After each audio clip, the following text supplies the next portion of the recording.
ہر انسان ہی اپنی زندگی میں خود مختار اور کامیاب ہونا چاہتا ہے، اور وہ اپنی ساری عمر پیسہ کمانے میں گزار دیتا ہے، لیکن وہ کبھی یہ فیصلہ نہیں کر پاتا کہ اسے مزید کتنا وقت پیسے کمانے میں لگنا ہے۔ اس لیے ایسے ریسرچر جنہوں نے اپنی ساری زندگی پیسے پر تحقیق کی، پیسے کی سائیکالوجی بتاتے ہوئے کہتے ہیں کہ میں لوگوں کی سوچ کے متعلق یہ جاننا چاہتا تھا کہ کیا پیسہ ہمیں حقیقی خوشی دیتا ہے یا نہیں؟ کیا ہم پیسے کو لے کر جو سوچ رکھتے ہیں وہ درست ہے یا نہیں؟ اس تحقیق میں انہوں نے یہ جانا کہ ایک حد سے اوپر جب پیسے جاتے ہیں تو وہ ہمیں خوشی نہیں دیتے۔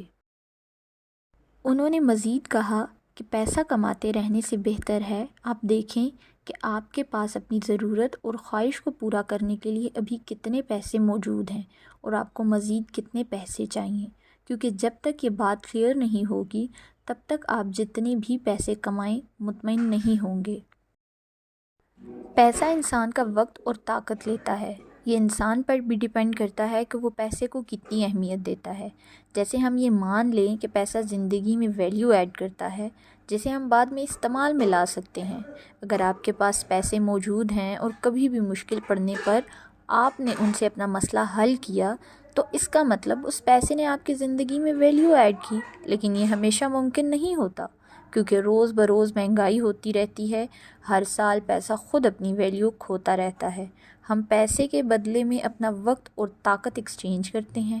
ہم سبھی یہ جانتے ہیں کہ ہمارے پاس وقت بہت تھوڑا ہے، اس لیے پیسے کے بارے میں سائیکالوجی کہتی ہے کہ آپ اپنے وقت، طاقت اور پیسے کا حساب رکھیں، یعنی کہ کتنا پیسہ کمانے کے لیے آپ کو کتنی محنت درکار ہے۔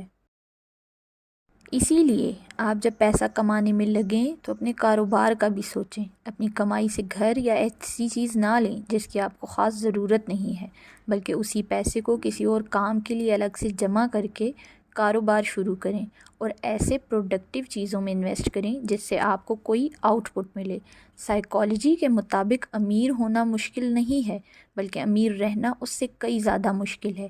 اسی لیے کچھ لوگ لاٹری نکلنے سے وقتی طور پر امیر ہو جاتے ہیں لیکن ہمیشہ امیر نہیں رہتے، کیونکہ انہیں پیسہ ٹھیک سے سنبھالنا نہیں آتا۔